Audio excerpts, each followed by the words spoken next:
At my brother-in-law's retirement dinner, he toasted, "Here's to the support staff, they work hard so the leaders can shine." Everyone laughed as he winked at me across the room. I smiled, stayed silent, and over 9 years quietly built connections across every client account he depended on. When his pension fund was audited, I helpfully sent in all the irregularities. When the board froze his retirement and he called me crying, begging for advice, I politely said, "I'm sure you'll figure it out," knowing his entire career would collapse within weeks. I'm Greg, and this all happened in Milwaukee, Wisconsin. For most of my adult life, I worked behind the scenes at a financial services firm. I wasn't a star. I wasn't on stage. I made sure the numbers added up, that the paperwork got filed right, that the accounts moved the way they should. Nothing flashy. Just solid, invisible work. Then there was Dale, my brother-in-law. He married my sister in 2004. She thought he was charming. A real go-getter. And sure, Dale was charming. He could walk into a room and get 10 people laughing before he sat down. But underneath all that, he was arrogant, manipulative, and full of hot air. We worked at the same company for over 12 years. He was a client manager. Basically, he schmoozed the rich folks who trusted us with their investments. He made promises, shook hands, went golfing. I was the one who made sure his promises didn't blow up in our faces. He'd mess up an account and I'd fix it. He'd promise an impossible return, and I'd massage the numbers to make it almost true. But he never said thank you. Not once. He used to make these little jokes during meetings. Like, "Good thing we've got Greg here to push the pencils while I bring in the big fish." Stuff like that. Always in front of other people. I used to laugh it off, but deep down it stung. Still, I kept quiet. Because I didn't need the spotlight. I just needed stability. A job. Place where I felt competent. Then came Dale's retirement dinner. It was February 2016. We were at this fancy steakhouse in Brookfield. Real top-shelf place. The kind of place where a glass of wine costs more than a haircut. The whole company was there, executives, clients, admin staff, everyone. A huge turnout for Dale's send-off. He gave a speech. It was exactly what you'd expect. Full of self-praise, inside jokes, and humble brags. People clapped. Then he raised his glass. "To the real heroes," he said. "The support staff. The ones who work hard. So the leaders can shine." The room laughed. Big laughs. Loud fake ones. Then Dale looked right at me and winked. Like I was in on the joke. Like I should be grateful to be recognized. I smiled. I nodded. But I knew right then I'd had enough. I didn't rage. I didn't storm out. I finished my steak, said goodnight to the team, and drove home in silence. But that night, I started something I'd been too passive to do before. I began collecting receipts. See, Dale had no idea how much access I had. He thought I was just a pencil pusher. But I handled the back end on every major client he managed. And when you run operations, you see everything. Every shady workaround. Every poorly explained trade. Every adjustment made after the fact. For years, Dale had been doing stuff that wasn't quite illegal but wasn't clean either. Pushing limits. Cutting corners. Sometimes forging verbal agreements when clients weren't around to confirm. Stuff that only stayed hidden because someone like me kept it from blowing up. So I started saving things. I didn't hack anything or break any laws. I just paid closer attention. Made private notes. Downloaded versions of flagged files before they were corrected. Backed up internal messages that had strange language like, "Just fudge this one for now," or "Client won't know." At the same time, I started building better relationships with our biggest clients. I made sure I was the one who fixed things fast. I called personally if there was an issue. I never trashed Dale, I just showed them I could be trusted. And quietly, slowly, I became the person they turned to when they needed something done right. By 2022, Dale had been enjoying retirement for a while. Traveling, golfing, living large. But he still depended on that sweet company pension. Over $2 million with clever bonuses built in. And one day he called me. He was doing a bit of housekeeping, he said. Wanted to make sure all his old files were clean in case of an audit. Asked if I could just take a quick look through some client accounts from his final years. Of course I said yes. What he didn't know was that I'd already been doing that for years. I took my time. I went over every questionable transaction. I tied them to policies he violated. I highlighted forged documents and internal emails that didn't match the records. And I turned it all into one big report. I made it neat, professional, full of concerns and recommended reviews. Then I sent it anonymously to the Compliance Board and the State Pension Oversight Department. I didn't accuse him of a crime. I just asked questions. And those questions were loud enough to blow his world apart. The board froze his pension within 3 weeks. He was told there would be a full audit, that his pension was pending review due to irregularities. His retirement payments stopped cold. He panicked. He called everyone. He even called me. "Greg," he said, voice shaking, "I think there's been a mistake.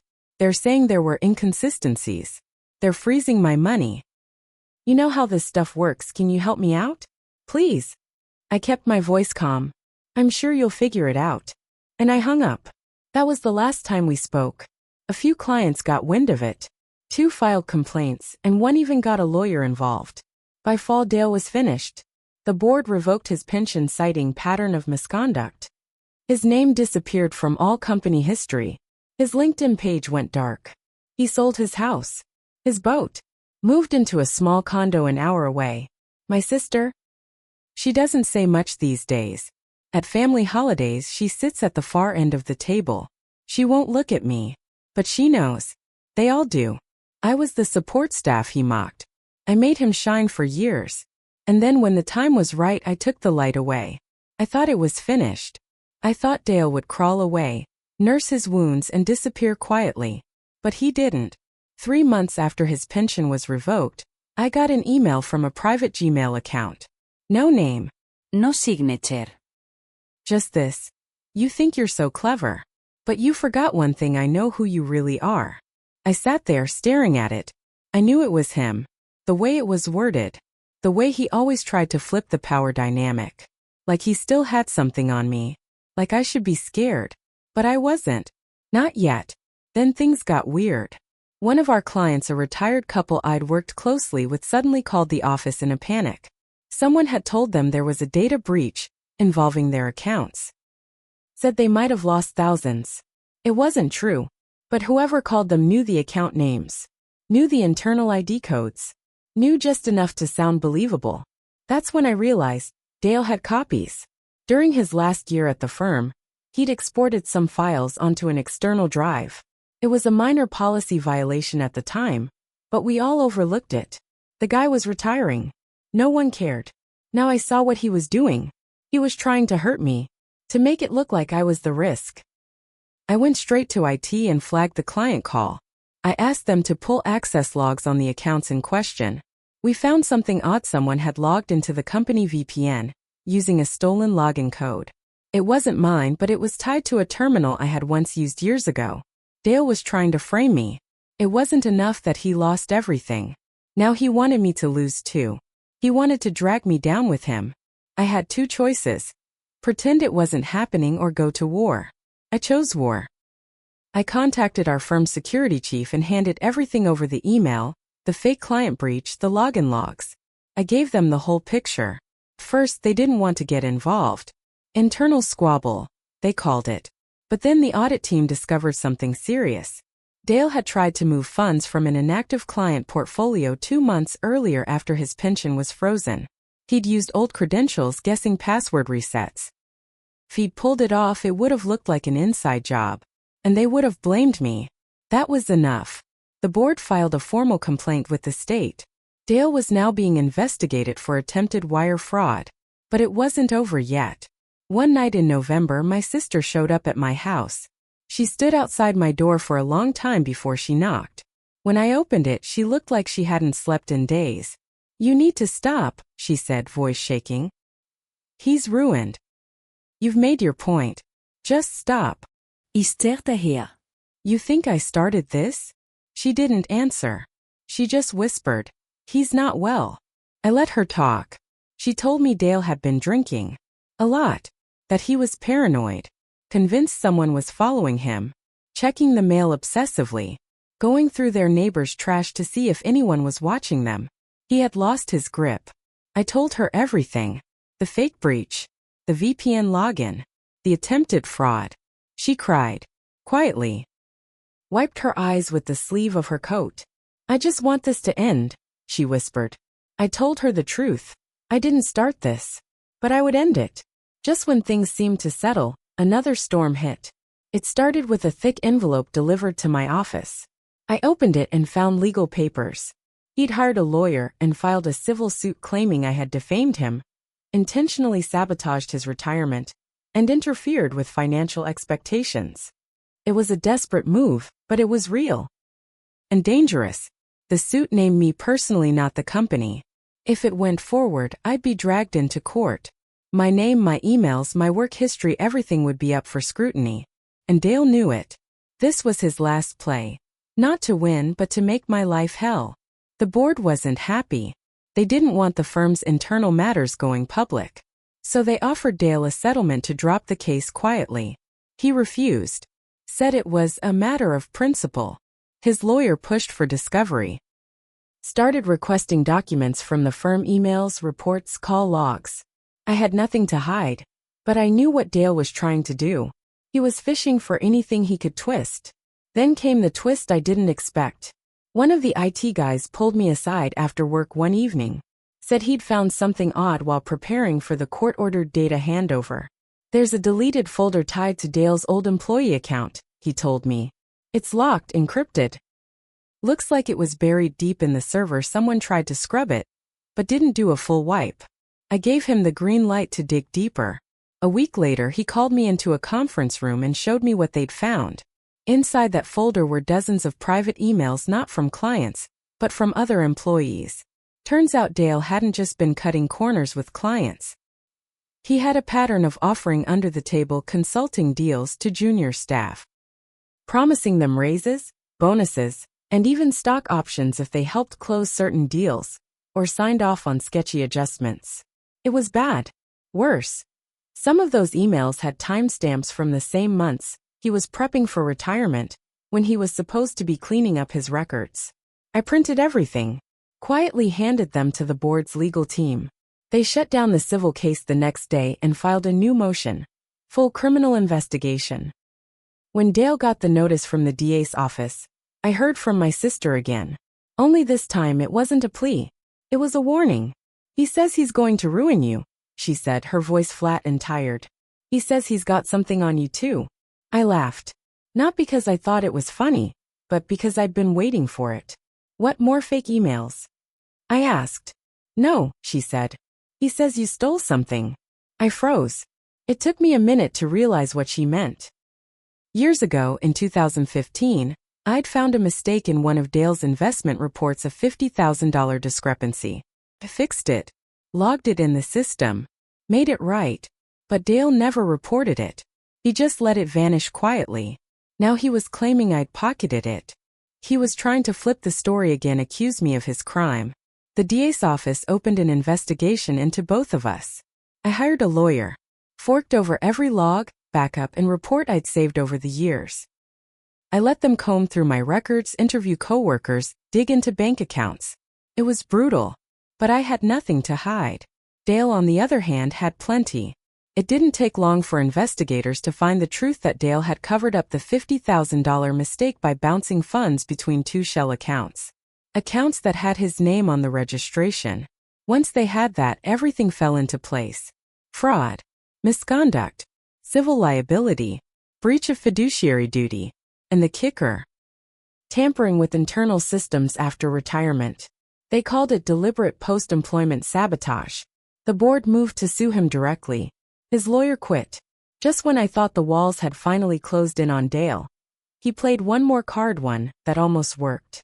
In the middle of the state investigation, a story dropped on a local business blog. The headline read, "Whistleblower or Saboteur. Internal leak at major financial firm raises questions about employee motives." I read it 3 times.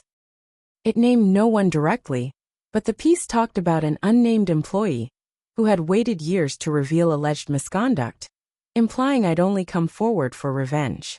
It painted the picture of a disgruntled worker who might have orchestrated the downfall of a respected retiree out of jealousy. The timing was no accident. The wording, Classic Dale. He'd fed the story to a reporter he once worked with during a PR campaign back in 2012. Probably handed it off with a smile, pretending to be some wounded old man, unjustly punished after a long career of service. It worked for a little while. A few coworkers avoided me in the halls. One client canceled a meeting. I could feel the shift. Even though nobody said anything, I could tell they were starting to ask the question, why did he wait so long? I hated that question, but it didn't matter what people thought. It mattered what I could prove. So I hit back. Years ago, back when Dale used to throw me under the bus in front of clients, I started recording our meetings. Not because I planned to use them. I just wanted to remember the way he talked to me, the way he smirked when I corrected his lies. I guess it made me feel like I wasn't crazy. I still had those recordings. One in particular stood out. A 2014 meeting where Dale explained how he convinced a client to sign a backdated authorization after the trade had already been made. Then he laughed and said, "We bend the truth sometimes, Greg, but no one ever checks the spine." That quote became Exhibit A. My lawyer forwarded the full recording along with timestamps, metadata, and Dale's voice on full display to the investigators, the compliance board, and the firm's PR director. Within a week, the business blog printed a follow-up. New evidence paints clear picture in pension scandal. Company sources confirm years of misconduct. And just like that, the whisper campaign died. Dale's story fell apart publicly. For the first time, everyone saw him for what he really was. On a snowy Monday morning in January 2025, Dale was arrested outside his condo. He didn't resist. No shouting. No fight. Just a worn-down man in a wrinkled coat, walking with his hands behind his back as two plainclothes detectives led him to the car. My sister called that night. She didn't cry. She didn't plead. She just said, "They're going to take the house." I didn't know what to say, so I said nothing. But I knew this wasn't the end. This wasn't about one man going to jail. It was about me finally stepping out of the shadows. The support guy. The background noise. The one nobody thought would matter until I did. Dale's trial was quiet. No cameras. No press frenzy. But the charges were loud: wire fraud, document tampering, pension misappropriation, attempted identity misuse. He took a plea deal. 10 years, no parole for at least 6. He'd be 68 before he saw daylight without bars around him. They froze all his assets. The shell accounts, gone. The retirement, gone. His consulting income, traced and seized. The firm stripped his name off every plaque, erased him from every press release, deleted him from every alumni database. My sister filed for divorce 3 months after his sentencing. She said he told her I set him up. That none of it was his fault. She didn't believe him anymore. But she didn't exactly forgive me either. "Why didn't you just report it when it first happened?" she asked. "I didn't want revenge back then," I said. "I just wanted respect." And I meant it. But I had to live with what came after. After Dale's sentencing, the firm offered me a promotion. A quiet one. Director of Compliance Systems. Nice title. Nice paycheck. It was their way of saying thank you without actually saying it. I took it. But the job didn't feel the same. People looked at me differently. Some respected me more. Others avoided me. Like they were afraid they might be next. Like I was dangerous. In a way, I guess I was. Because I had shown them all something true. That the quiet ones remember everything. And we don't always stay quiet forever. I won't lie, there are things I regret. Not what I did to Dale. He earned every second of it. But I regret waiting so long. I regret not speaking up the first time he forged a document. I regret the years I spent cleaning up his messes, instead of holding him accountable. I let it build up. I let it rot inside me, until it turned into something else. Until I wanted him to suffer. And he did. But I didn't walk away clean. I lost my sister's trust. I lost friendships at work I'll never get back. And I'll always be the guy who took down a legend, even if that legend was a fraud. And I sleep better now. I don't flinch when I walk into a meeting. I don't sit in the back anymore. I know who I am. I was the support staff, the guy in the background, and I brought down the man who thought he could shine forever by standing on my back. Now he sits behind bars. And I sit at the head of the table,